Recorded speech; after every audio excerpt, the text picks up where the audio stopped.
Random thoughts. In this video, I'm going to cover some basics. If you've been watching my videos for a while, or if you've watched a few of my videos at least, you by now know that I like a lot talking about African republics, and I believe that the largest part or the larger part of Africa before the arrival of the colonial powers was ruled by republics. And I know there are people who disagree with me.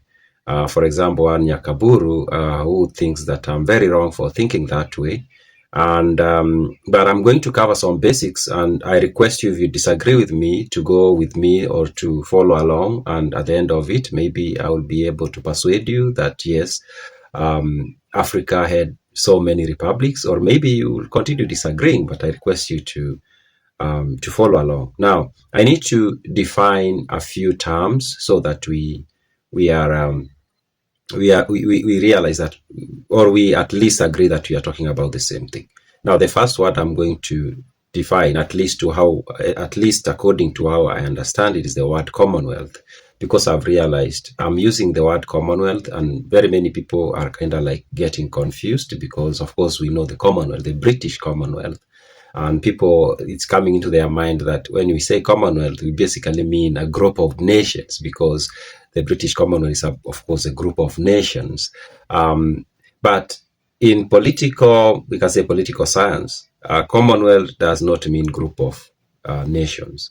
A Commonwealth is a society that decides to form a social contract so that these people in that society live together and they have the same law, so for harmony and existence that is easy for everyone. That's a Commonwealth. And a Commonwealth is born out of the need for humans to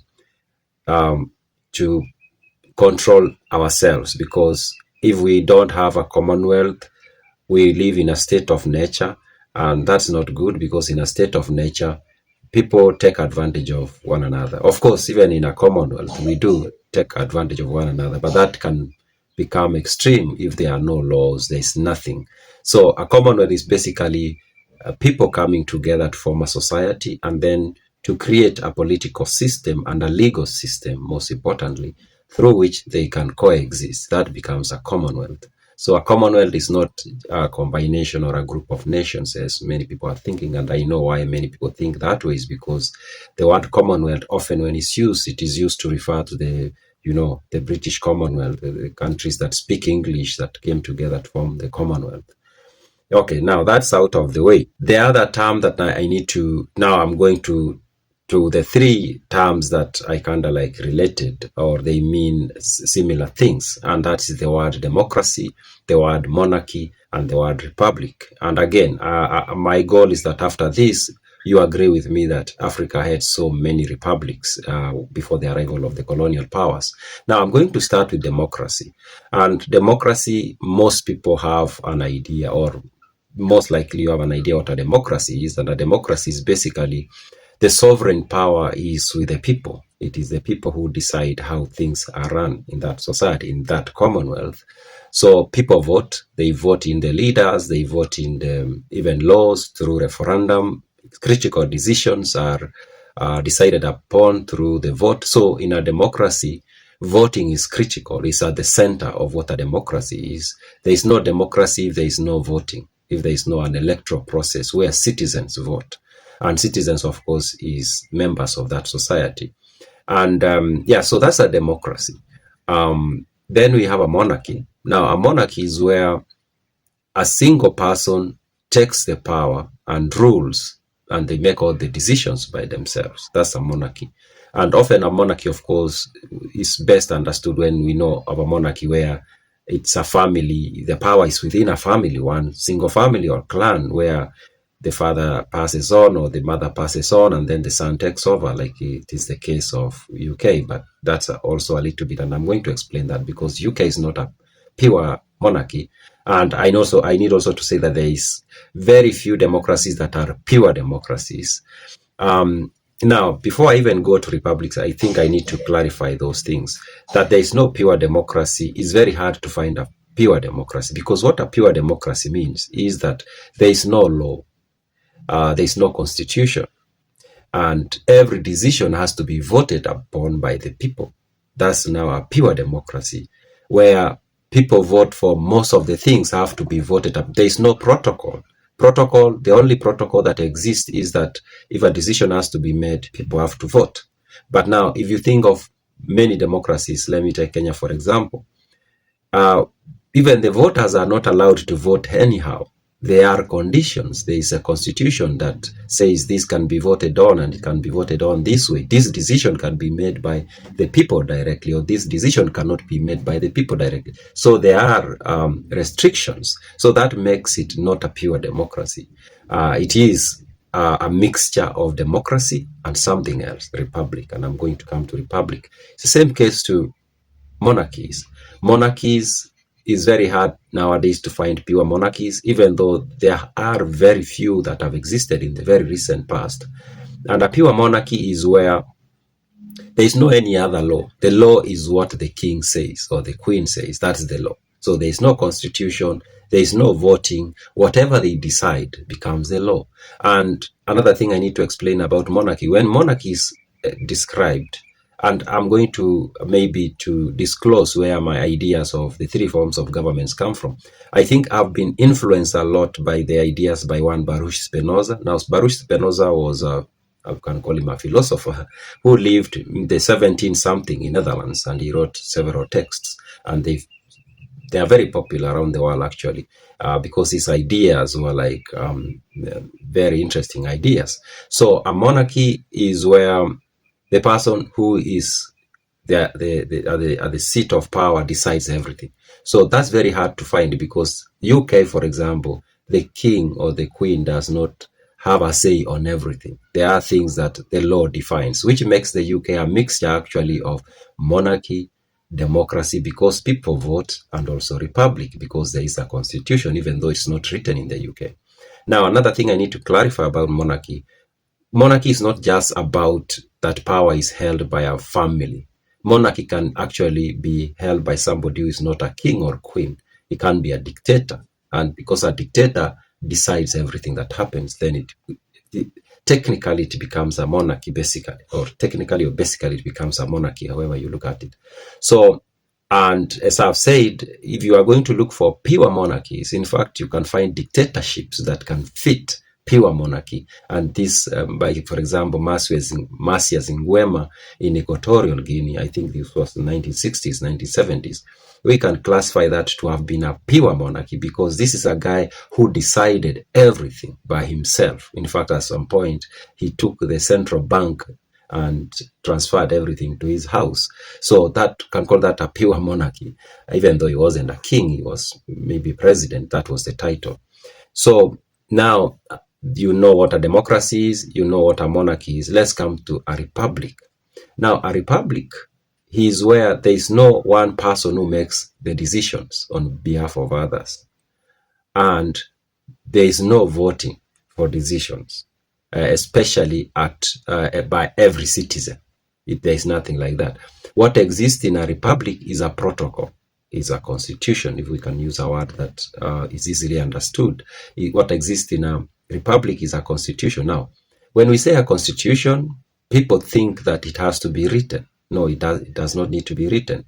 It has to be understood by everyone that this is the contract we have. The UK has a constitution, but it's not written. But the judiciary makes sure that that constitution is followed, even though there's no one document somewhere you can get and it'll be like this, the constitution of the UK. The US has a constitution, it is written. Kenya has a constitution, it is written. So what makes a constitution is not whether it's written or not. What makes a constitution is that there is a protocol, there is a custom, there is a tradition of how things should be done, and everybody commits to abiding by that tradition. Now that makes it a constitution. Now a republic is the base of a republic is a constitution, is this tradition of people will be like, this is how things are done. Now, going back to Baruch Spinoza's text, he insists that for a republic to exist, there must be senators.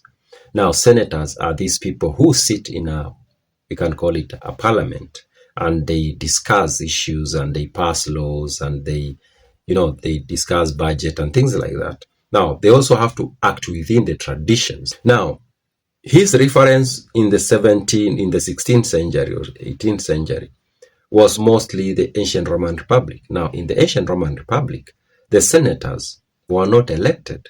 The senators came from what was known as the patrician families. And these are families that were, it is said, were appointed by Romulus when he founded Rome. But there are other families that were added by kings who came after Romulus, including Pompilius and others. And then there were others that were added actually by the Republic, the first consuls the first consuls of the Republic after the expulsion of the kings. There were other families that were added. Now, what happened in that Republic is that every one of these families had a seat at the Senate. And what it meant is that the families themselves will decide who is going to sit at the Senate and become a senator. And that went on for 500 years, 600 years, same families. So there was no election. But it was a republic. Now, coming to Africa, when you hear of the political organizations of many of the African communities, you will hear about the Council of Elders. Now, what will be the Council of Elders if they are not senators? Number two, most of these communities, everything was done according to tradition and custom. You are supposed to do this. Even the meetings were supposed to be held like this. Before you do the meeting, you have to have this beer done like this. Those are customs and tradition. What is that? That's a constitution. Even these elders who are running affairs had to act within those traditions, that constitution, social contract. And then the way these elders got to power, there was no election. They were not elected. There was a system to ensure that there are senators, and there was a way that one qualified to become a